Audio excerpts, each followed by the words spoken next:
Hello everyone. आज के इस वीडियो में मैं आपको बताऊंगा कि आरआरबी एनटीपीसी या जिसको रेलवे एनटीपीसी भी कहते हैं और एसएससी सीजीएल एग्जाम में से एज अ स्टूडेंट आपके लिए किसको ज़्यादा एम करना बेटर होगा। देखिए, दोनों एग्जाम में काफ़ी ज़्यादा ओवरलैप होता है, सिलेबस लगभग सेम सा ही होता है, तो ज़्यादातर लोग दोनों की तैयारी साथ में करते हैं। बट किसी एक एग्जाम को तो आपको अपना प्राइमरी गोल बनाना ही होगा, अदरवाइज प्रॉब्लम हो जाती है। तो आपको किसको अपना प्राइमरी गोल बनाना चाहिए, कौन ज़्यादा इंपॉर्टेंट है, अच्छी सैलरी कहाँ मिलती है, टाइपिंग वगैरह का इशू कहाँ पे नहीं होता है, एग्जाम पैटर्न किसका अच्छा है, कौन ईजी है, कहाँ कंपटीशन कैसा होता है, ये सारी चीज़ें मैं इस वीडियो में बताने वाला हूँ। तो वीडियो बहुत ही अच्छी होने वाली है, इन्फॉर्मेटिव होने वाली है। वीडियो एंड तक आप ज़रूर देखिएगा। चैनल पे जो लोग नए हो, वीडियो को पॉज करके मेरे बारे में पढ़ लीजिएगा, बेसिक जानकारियां यहाँ पे लिखी हुई हैं। ठीक, चलो सबसे पहले बात करेंगे किन किन चीज़ों पे हम लोग बात करने वाले हैं इस वीडियो में। सैलरी के ऊपर कंपेयर करेंगे, posting location, respect, power, workload, exam कितना टफ किसका होता है, कंपटीशन कैसा रहता है दोनों में, सिलेबस क्या रहेगा, एग्जाम पैटर्न किसका ज़्यादा आइडियल है, पूरा एग्जाम प्रोसेस में यानी फाइनल ज्वाइनिंग आने में कितना टाइम लग जाता है, यानी कौन आपको जल्दी ज्वाइनिंग दे देता है, टाइपिंग का क्या सीन चलता है, और मेडिकल में कंपेयर करेंगे क्योंकि रेलवे जो है मेडिकल के लिए भी थोड़ा बदनाम है। ठीक, तो ये सारी चीज़ें हम लोग कंपेयर करने वाले हैं। चलो स्टार्ट करते हैं। सैलरी के ऊपर अगर हम लोग बात करें तो देखो, मैं एक बेसिक आपको क्राइटेरिया समझा देता हूँ, इस वीडियो में चीजें चलेंगी कैसे। आउट ऑफ 5 मैं मार्क्स दूंगा दोनों ही एग्जाम्स को, यानी कि अगर मैं 5 में से 5 दे रहा हूं तो एज अ स्टूडेंट आपके लिए वो बेस्ट चीज है वो एग्जाम, और अगर मैं 5 में से 1 दे रहा हूं तो सबसे बेकार चीज है उस एग्जाम की तरफ जाना, अगर आप इस क्राइटेरिया में बात करो तो। अगर सैलरी की बात की जाए तो एसएससी सीजीएल को पूरे 5 में से 5 मिलेंगे, क्योंकि इसमें जो मैक्सिमम सैलरी की पोस्ट होती है वो है लेवल 7 की पोस्ट। पहले लेवल 8 की भी एक पोस्ट आती थी डबल ए वाली, अभी फिलहाल उनका नोटिफिकेशन नहीं आ रहा, तो मैं इसको काउंट ना करते हुए आपको बता रहा हूँ। ठीक है, लेकिन अगर आप उसको नहीं भी काउंट करो तो लेवल 7 की पोस्ट है, बहुत सारी पोस्ट है लेवल 7 वाली, एएसओ से लेकर इंस्पेक्टर वाली, जिसमें आपको अच्छा खासा 70 से 80 हजार के बीच में सैलरी देखने के लिए मिलेगा, डिपेंडिंग ऑन कि आपका पोस्टिंग का लोकेशन क्या है। उसके साथ में बहुत सारे ऐसे पोस्ट है जैसे सीबीआई का सब इंस्पेक्टर है या एएसओ इन आईबी है, जिसमें बहुत सारे एक्स्ट्रा अलाउंस लगा लोगों के लगभग 1 लाख के लगभग में सैलरी आपकी चली जाती है। आरआरबी एनटीपीसी में बात करें तो जो सबसे ऊपर की सैलरी की पोस्ट है वो लेवल 6 वाली ही है, तो इसमें जो आपका सैलरी है वो 60 to 70,000 आपके इन हैंड सैलरी पड़ेगा, डिपेंडिंग ऑन कि आपका पोस्टिंग लोकेशन क्या है। तो इसमें सैलरी के मामले में थोड़ा सा ये डाउनफॉल रहता है। आरआरबी एनटीपीसी में जो मैक्सिमम सैलरी की पोस्ट है वो थोड़े से एक लेवल नीचे की है as compare to SSC CGL, but इसमें भी अलाउंस वगैरह का सीन रहता है, तो आप सैलरी काफी एक्सटेंड ले सकते हो कहीं कहीं जगहों पे। तो इस तरह से मैं सैलरी के ऊपर इन दोनों को ग्रेड करूंगा। ठीक, और हाँ, एसएससी सीजीएल की हाई सैलरी वाली पोस्ट के बारे में जानना चाहते हो तो ऊपर आई बटन में वीडियो आ रहा होगा, बहुत ही इंटरेस्टिंग और मोटिवेशनल वीडियो है, जरूर जाकर देख लेना इस वीडियो को देखने के बाद। ठीक, चलो अगली बात करेंगे पोस्टिंग लोकेशन के बारे में। पोस्टिंग लोकेशन के मामले में देखो, चीजों को समझना होता है। रेलवे का एग्जाम जो है उसमें आप अपना जोन खुद सेलेक्ट करते हो फॉर्म भरते के वक्त, यानी आपको डे 1 से पता होता है कि मेरी अगर लोकेशन आएगी तो कहाँ आएगी। जैसे अगर कोई बंदा बैंगलोर जोन से भर रहा है तो उसको पता है कि बैंगलोर के आसपास के रीजन में उसको रहने की जरूरत है। ठीक है, अगर कोई पटना जोन से भर रहा है तो उसको पता है कि पटना के बाहर मैं रहने वाला हूँ, उसके आसपास में रहने वाला हूँ। लेकिन एसएससी सीजीएल में क्या है, आप पूरे ऑल इंडिया लेवल पर कहीं भी पोस्टेड हो सकते हो, ऑल इंडिया पोस्टिंग लाइबिलिटी होती है। हाँ, अगर आपकी अच्छी रैंक होती है तो होम स्टेट के आसपास आप ले सकते हो, लेकिन बहुत मुश्किल होता है वो काम। जबकि आरआरबी एनटीपीसी में डे 1 से आपको लोकेशन का कम से कम सर्टेनिटी होता है। ठीक है, तो अगर लोकेशन की बात करें तो एसएससी सीजीएल को केवल 3 नंबर मिलेंगे 5 में से, जबकि एनटीपीसी को 5 में से 5 मिलेंगे, क्योंकि यहाँ पे लोकेशन सर्टेन होती है। मैं देखो सर्टेन वर्ड का यूज कर रहा हूँ, ऐसा नहीं कि रेलवे एनटीपीसी में आपको अपना होम स्टेट लेना बहुत आसान होता है, लेकिन सर्टेन जरूर होता है, आपको कोई आरटीआई वगैरह नहीं लगाना पड़ता। फिर पोस्ट प्रेफरेंस में भी बहुत सारे बंदे जो है अच्छे नंबर लाकर ढंग से पोस्ट प्रेफरेंस अगर सीजीएल में ना भरे तो उनको होम स्टेट नहीं भी मिलता है। तो इसीलिए एसएससी सीजीएल को केवल 3 नंबर ही मिलेंगे, क्योंकि इसमें लोकेशन का अनसर्टिनिटी हमेशा बना हुआ रहता है, जबकि एनटीपीसी में ऐसा कुछ नहीं है। डे 1 से आपको पता है कि आपका लोकेशन क्या होने वाला है, मतलब स्टेट कौन सा रहने वाला है। ठीक है, अगर एसएससी सीजीएल के होम स्टेट पोस्टिंग वाले जॉब्स के बारे में जानना चाहते हो तो 20 से ज्यादा एसएससी सीजीएल के होम स्टेट वाले पोस्टिंग के ऊपर मैंने वीडियो बनाया हुआ है, आई बटन में आ रहा होगा, और मैंने डिस्क्रिप्शन में भी लिंक लगाया, इस वीडियो के बाद जाकर देख सकते हो। रिस्पेक्ट पे अगर हम दोनों को कंपेयर करना चाहें तो रिस्पेक्ट से मेरा मतलब है कि सोसाइटल रिस्पेक्ट, सोसाइटी में आपको कितनी रिस्पेक्ट मिलेगी, कहाँ मिलेगी। तो देखो, एसएससी सीजीएल में आपको फुल ऑन मार्क्स है, क्योंकि इसमें सारी जो पोस्ट है, बहुत सारी यूनिफॉर्म वाली पोस्ट है, बहुत सारी अच्छी लोकेशंस वाली पोस्ट है, बहुत सारी पावर वाली पोस्ट है। पावर इन द सेंस कि आपको बहुत ज्यादा ऐसा तो नहीं है कि बहुत किसी को मतलब परेशान करने वाला पावर मिल जाएगा, लेकिन फिर भी बहुत सारे नॉन पोस्ट है। रेलवे एनटीपीसी में भी रिस्पेक्ट में कोई कमी नहीं होती, लेकिन इसमें थोड़ा सा एक एंगल हो जाता है कि आपको आपका जो दायरा है वो एक रेलवे स्टेशन या रेलवे ऑफिस के आसपास का ही होता है, तो वहां पर आपकी रिस्पेक्ट खूब होगी। सोसाइटी में भी जब इनिशियली लगोगे तो ऑब्वियस सी बात है, रेलवे की जॉब जिस एरिया में हम लोग सर्व करते हैं वहां पे बहुत ज्यादा उसका इंपॉर्टेंस होता है। बट हाँ, सीजीएल के कंपैरिजन में थोड़ा सा ये पीछे रहता है, क्योंकि सीजीएल की जो पोस्ट है उनका ग्लैमर थोड़ा ज्यादा किया हुआ है सोसाइटी में। हालांकि इसका ये मतलब नहीं है कि कोई किसी भी मामले में रेलवे की जॉब्स उनसे पीछे है। ठीक, अगर आप लोग एसएससी या रेलवे किसी भी एग्जाम की तैयारी कर रहे हो तो टेक्स्ट बुक का पास अभी मैं आपको बता दूं, फ्यूचर में कभी भी 499 का नहीं होने वाला है। ये इसका एंड हो रहा है 28 से 30 नवंबर तक ही आपके पास मौका है। अगर आप चाहो तो कूपन कोड क्लस्टर लगा करके टेक्स्ट बुक का पास लोगे तो 439 में आपको टेक्स्ट बुक का पास मिल जाएगा। फ्यूचर में याद रखना, ये प्राइस कभी वापस नहीं आने वाला है फ्यूचर में। लेकिन कभी भी आपको टेक्स्ट बुक का पास बाय करना है तो कूपन कोड क्लस्टर का इस्तेमाल करने से मैक्सिमम पॉसिबल डिस्काउंट मिल जाएगा। चलो अब आते हैं पावर के बारे में। पावर में क्या चीजें चलती हैं? एसएससी सीजीएल को फुल मार्क्स है। देखो, ऐसे तो इंडिया में पावर अगर आपको चाहिए तो फिर आपको नेता मंत्री यही सब बनना होगा। उसके अलावा थोड़ा बहुत पावर जो है वो सिविल सर्विसेज के पास होता है। लेकिन फिर भी मैं रिलेटिवली बात करूं, अगर दोनों में कंपेयर करूं तो पावर में के मामले में एसएससी सीजीएल में बहुत सारी ऐसी पोस्ट हैं जो आपको अच्छा खासा पावर देती हैं। जैसे ईडी वाली जो पोस्ट हैं उनके अंदर आप थोड़ा बहुत पावर एंजॉय कर सकते हो। सीबीआई सब इंस्पेक्टर है, उसके अंदर थोड़ी बहुत पावर मिलती है। और भी कुछ कुछ पोस्ट हैं, उनके बारे में डिटेल में कभी और बात होगी। लेकिन कहने का मतलब है कि अगर रिलेटिवली बात की जाए तो थोड़ा बहुत पावर है। जबकि रेलवे के एग्जाम में क्या है, जब रेलवे एनटीपीसी से आप लगोगे तो आपका जो दायरा है, मैंने बोला कि आपके रेलवे स्टेशन या फिर आपके जो ऑफिस होगा रेलवे का उसी के आसपास होगा। तो वहां पे हो सकता है स्टेशन के अंदर एक स्टेशन मास्टर की बहुत पावर हो, लेकिन स्टेशन के जैसे ही आप बाहर निकलोगे, आप किसी बैंक में आपको अपना काम करवाना है, किसी रेस्टोरेंट में खाना खाना है, कहीं और जाना है, तो वहां पर बहुत ज्यादा ये चीजें काम नहीं आती। हालांकि लेने वाले इसका काम ले ही लेते हैं, लेकिन फिर भी ऑन अ रिलेटिव स्केल बात की जाए तो एसएससी सीजीएल वाले पोस्ट में पावर का फैक्टर थोड़ा ज्यादा होता है। हालांकि इसकी वजह से कंपटीशन भी देखने के लिए मिलता है। चलो वर्कलोड के लिए दोनों को कंपेयर करते हैं। वर्कलोड में क्या सीन है? एसएससी सीजीएल को फुल 5 आउट ऑफ 5 मार्क्स है, क्योंकि एसएससी सीजीएल में ज्यादातर पोस्ट ऐसी हैं जिसमें आप सुबह जाओगे, शाम को वापस घर आ जाओगे, बीच में आपको लंच का ब्रेक मिलेगा प्रॉपर। ज्यादातर पोस्ट ऐसी ही है।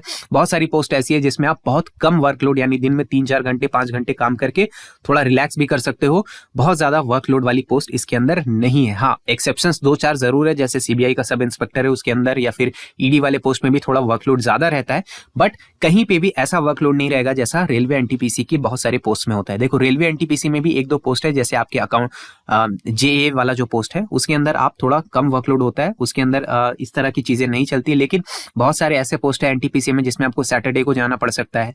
एसएससी सीजीएल में लगभग ऐसी कोई जॉब नहीं है जिसमें आपको सैटरडे को काम करना होगा। सैटरडे संडे दोनों दिन आपको ऑफ मिलता है एसएससी सीजीएल में। तो अगर आपको वर्कलोड कम चाहिए तो आप सीजीएल को प्रेफर करना। सीजीएल वाली जॉब्स में ये चीज आपको ज्यादा बेटर मिलेगी। रेलवे एनटीपीसी में प्रोबेबिलिटी थोड़ी कम रहती है कि आपको कम वर्कलोड वाला जॉब मिलेगा।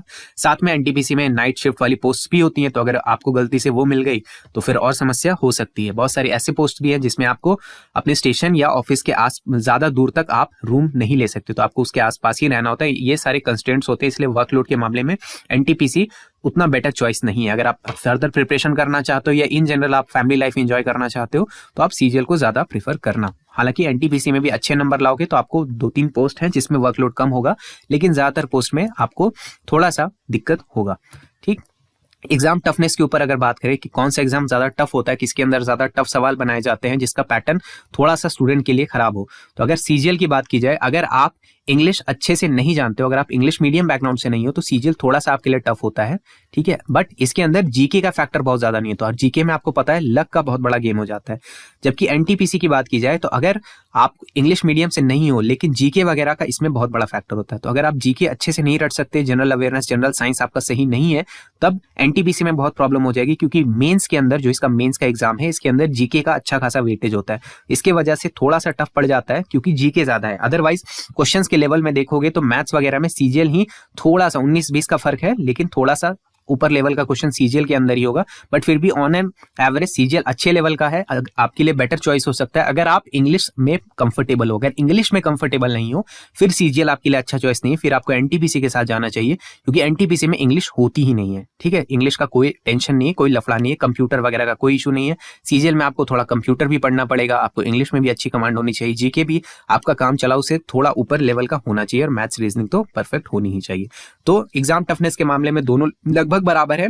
मैंने आपको बता दिया अगर जीके में इंटरेस्ट है, जीके अच्छा कर सकते हो तो एनटीपीसी, अगर इंग्लिश अच्छा कर सकते हो तो सीजीएल। ठीक, अब कंपटीशन की अगर बात करें, कंपटीशन किस में क्या रहता है, देखो एसएससी सीजीएल को केवल 1 नंबर मिलेंगे क्योंकि ऑल इंडिया लेवल पर, ठीक है, ऑल इंडिया लेवल पे कंपटीशन होता है। 15-20 लाख लोग इसका फॉर्म भर डालते हैं, हालांकि इतने लोग एग्जाम देने नहीं जाते, लेकिन मैं आपको बता रहा हूँ कि फॉर्म तो खैर इससे भी कहीं ज्यादा भरे जाते हैं, डिपेंडिंग ऑन की वैकेंसीज क्या आई है।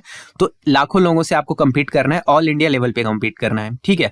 इसलिए इसको मैं खराब मान रहा हूँ, एज अ स्टूडेंट ये अच्छी बात नहीं होती। एनटीपीसी में क्या, अगर आपको कॉम्पिटिशन से डर लगता है तो आराम से जाओ, असम गुवाहाटी जोन से जाकर के फॉर्म भर दो, या फिर जम्मू रीजन से फॉर्म भर दो, चेन्नई रीजन से फॉर्म भर दो, तिरुवनंत से फॉर्म भर दो, ठीक है।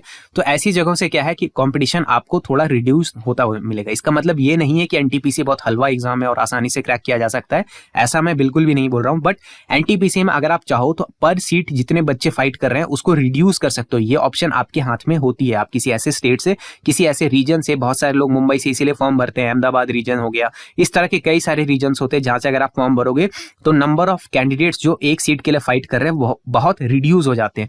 सीजीएल में ऐसा नहीं है, पूरे इंडिया लेवल पे जो भी पोस्ट है उसके लिए सभी लोग फाइट कर रहे हैं, तो यहाँ पे कंपटीशन बहुत ज्यादा वाइल्ड हो जाता है, कट थ्रोट हो जाता है। तो सीजीएल आपके लिए बेटर चॉइस नहीं है अगर आप कंपटीशन को हैंडल नहीं कर सकते हो। अगर हैंडल कर सकते हो तो फिर वेल एंड गुड है, बट एनटीपीसी में अगर आप कंपटीशन नहीं भी हैंडल कर सकते तब भी आपके लिए ऑप्शंस खुले होते हैं। हाँ, आपको फिर अपने लोकेशन से कॉम्प्रोमाइज जरूर करना होगा, बट एक अच्छा अल्टरनेटिव है। सिलेबस की अगर बात करें, दोनों को सिलेबस में अगर कंपेयर किया जाए तो सीजीएल में मैं केवल 1 नंबर दूंगा।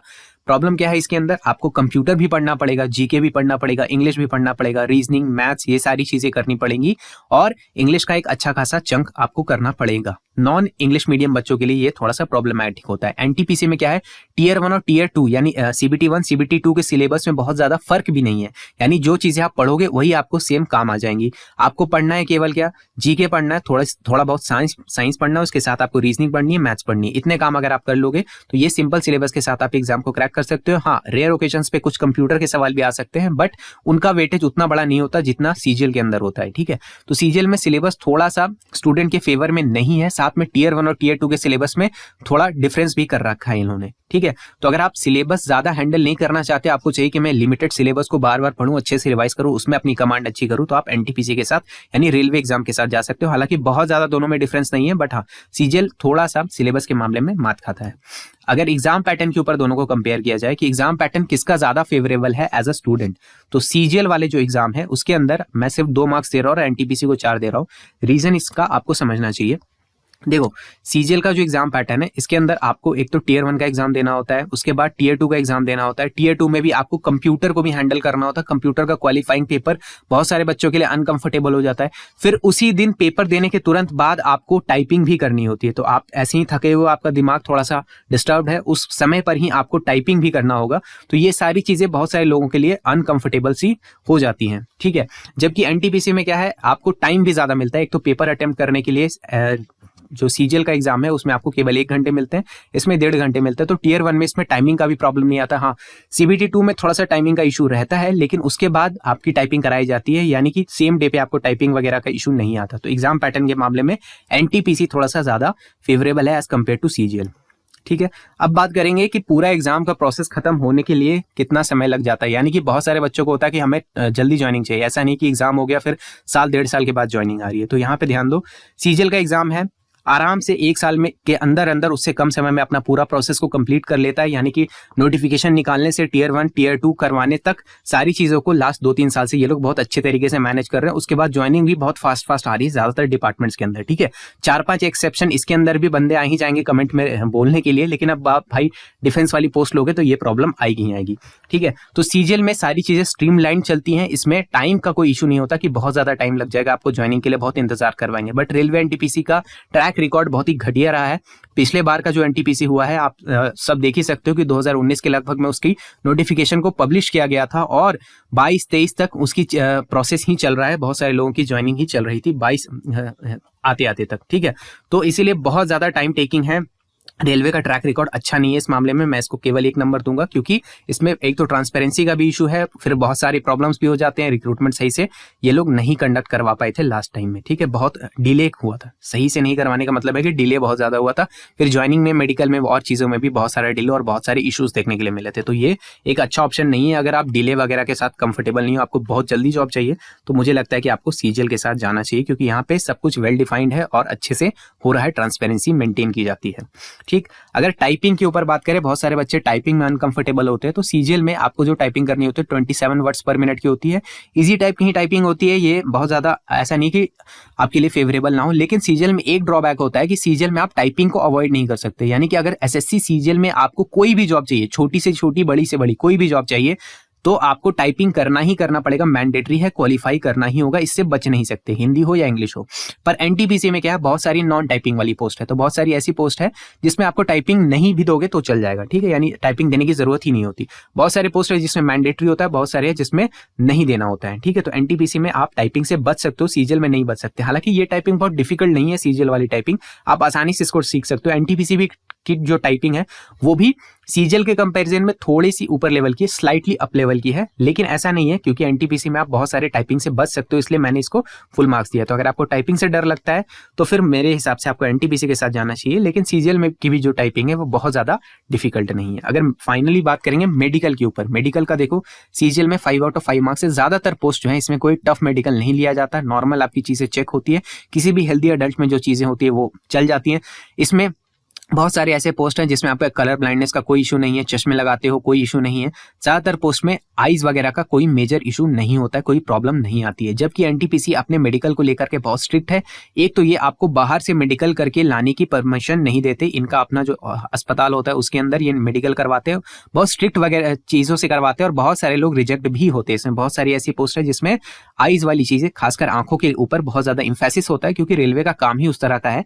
तो अगर आपकी आंखें ठीक नहीं है तो रेलवे एनटीपीसी की बहुत सारे पोस्ट के लिए आप एलिजिबल नहीं रह जाओगे, ठीक है। तो इस चीज को आपको बहुत ध्यान देना होता है, और बच्चे हमेशा डरे हुए होते हैं, क्योंकि देखो एग्जाम आपका मान लो आज होगा और आज से 1.5-2 साल के बाद आपका मेडिकल होगा, क्योंकि ये लोग टाइम भी बहुत लंबा ले लेते हैं। अब तब तक आपका आंख कैसा रहेगा, नहीं रहेगा, ये सारी चीजों की वजह से अनसर्टेनिटी हमेशा बनी रहती है, लोग डरे हुए रहते हैं। तो एनटीपीसी, अगर आपके आईज वगैरह में कोई मेजर इशू है, आपको देखने वगैरह में प्रॉब्लम आती है, तो आप मेडिकल स्टैंडर्ड्स बहुत अच्छे से चेक कर लेना एनटीपीसी की, कि उसके साथ आप मैच हो रहे हो या नहीं हो रहे हो। तो अगर आपको उससे बहुत ज्यादा टेंशन से बचना है तो आप सीजीएल के साथ जा सकते हो, यहाँ पर मेडिकल का कोई मेजर इशू नहीं होता। तो इस तरह से मैंने दोनों एग्जाम्स को कंपेयर किया। ध्यान रखिएगा, इन एग्जाम्स को मैं ऐसे नहीं कंपेयर कर रहा हूं कि ये एग्जाम ज्यादा बड़ा है, ये ज्यादा छोटा है, ये भौकाल है, ये भौकाल नहीं है। ये मेरा मकसद कतई नहीं था। मेरा मकसद था कि एज अ स्टूडेंट अगर आप सोच रहे हैं कि नेक्स्ट ईयर वाले साइकिल में मैं किसको टारगेट करूं, कौन मेरा प्राइमरी टारगेट होना चाहिए, उसके लिए मैंने आपको बताया। तो सीजीएल थोड़ा बेटर परफॉर्म किया, 44 आउट ऑफ 60 मार्क्स मिले, एनटीपीसी को केवल 39 मार्क्स मिले। लेकिन ये फाइनल वर्डिक्ट नहीं है। फाइनल वर्डिक्ट आप डिसाइड करोगे किस किस फैक्टर को आप ज्यादा प्रायोरिटी देते हो, उसको आप प्रायोरिटी देना, और जिस जिस फैक्टर आपके लिए इंपॉर्टेंट नहीं है, जैसे हो सकता है किसी के लिए रिस्पेक्ट मैटर नहीं करता, उसको पैसे ज्यादा मैटर करते हो, तो रिस्पेक्ट वाले पॉइंट को आप मत कंसीडर करना, और उसके बाद दोनों को जोड़कर देखना कि कौन ज्यादा बेटर आता है, ठीक है।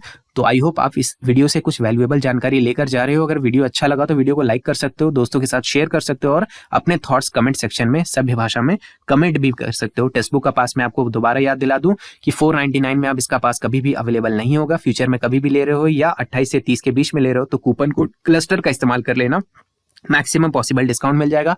अभी स्क्रीन पर आपके लिए इंपॉर्टेंट वीडियोस आ रही होंगी, उनको देखना मत भूलना। मेरा नाम है ऋषिकेश। जय हिंद।